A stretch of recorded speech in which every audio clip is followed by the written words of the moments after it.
Le 2 juin. Une sagesse pour aujourd'hui. L'Éternel donne la sagesse, car l'Éternel donne la sagesse de sa bouche. Car l'Éternel donne la sagesse, de sa bouche sortent la connaissance et la raison. Proverbe 2, verset 6. Ce verset commence avec le mot « car », qui est un mot reliant, ce qui indique que ce verset est fortement relié au verset précédent. En parcourant les versets précédents, on observe qu'il est question de l'entretien d'un parent avec son fils. Au travers de cette série de 8 si, ce parent encourage son fils à placer la recherche de la sagesse de Dieu au-dessus de toute autre recherche. Le parent sage a une vision très claire de sa famille et dans son éducation parentale, le parent sage va mettre l'accent sur la crainte de l'Éternel. Il présente l'Éternel à son fils comme étant celui qui est la source et le donateur de toute sagesse, de toute connaissance et de toute raison. Question 1. En tant que parents, avons-nous une vision claire pour nos enfants?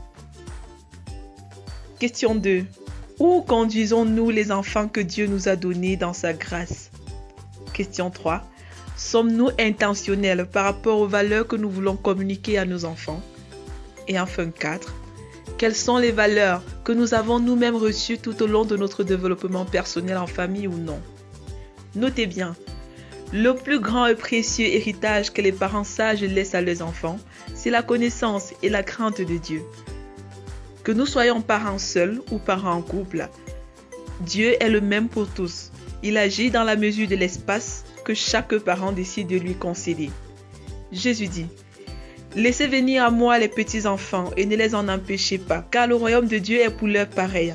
Luc 18, verset 16. Lorsque les gens amènent les nouveau-nés à Jésus pour qu'il les touchât, les disciples leur firent des reproches.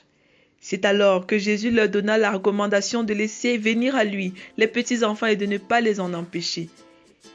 Les disciples devaient comprendre par là que tout dans leur relation avec les tout-petits doit contribuer à leur faire connaître Jésus. Vérité.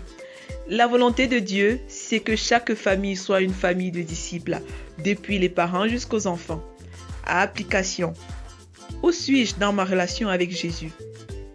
Qu'est-ce que je dis ou qu'est-ce que je fais qui excite mon enfant ou celui qui me suit à être disciple de Jésus?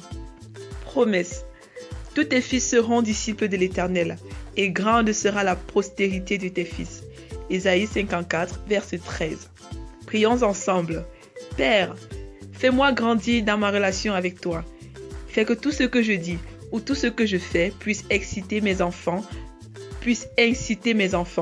et ceux qui me suivent à devenir des disciples de ton Fils. Au nom de Jésus-Christ. Amen. Lecture pour aujourd'hui. Psaume 6 à 10, Proverbe 2, Job 25 à 27. Vous êtes bénis.